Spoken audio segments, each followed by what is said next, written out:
So Brian Windhorst joins us now.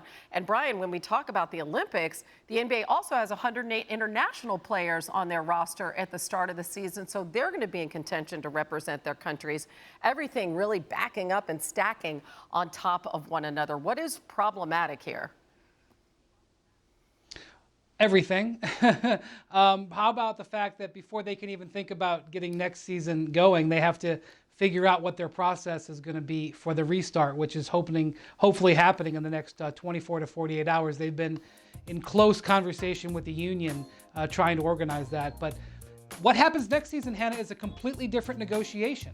And this is something that is complicated, I understand. But after they get this restart going, they then have to swing talks to the union about what's going to happen next season, whether next season is going to be 82 games, whether it's going to start December 1st, how they're going to work out the money, how they're going to deal with less fans in the stands. And they have a September deadline on whether they want to void the entire collective bargaining agreement and potentially start a lockout. Now, I don't necessarily think that's going to happen. I don't think we should be focusing on that right now. But I will say this. We really shouldn't get too focused on what's going to happen next season right now because we really don't know anything. Wow. I mean, this is absolutely fascinating.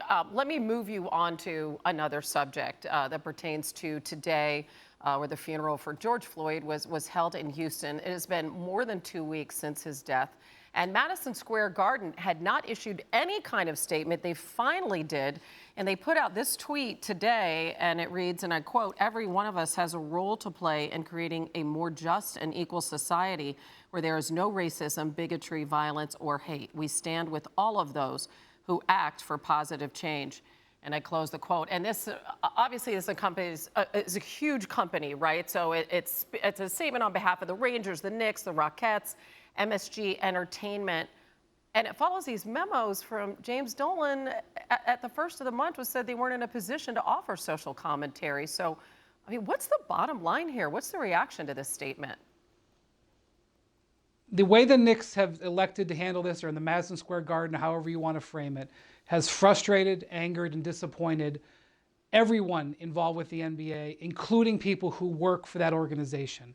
This is a company that has already struggled with its top man, James Dolan's decision-making. He is infamous, Hannah, if I may be so bold, for making poor judgments.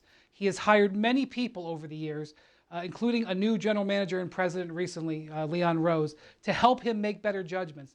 Yet he continues to make poor judgments. One of the reasons why he revamped his entire front office was because he couldn't get star players like Kyrie Irving and Kevin Durant to respect the organization enough to consider them in free agency. And I have to tell you, while everybody's opinion on this sensitive situation can be different, they have made zero strides in that direction, especially with the way they have handled the situation. Yeah, I mean, silence not an option in this case, and the statement is far from strong. And they are done. They are done for the season. We won't see them till next year. Wendy, as always, we appreciate it. Thank you. Thanks for watching ESPN on YouTube. For live streaming sports and premium content, subscribe to ESPN+.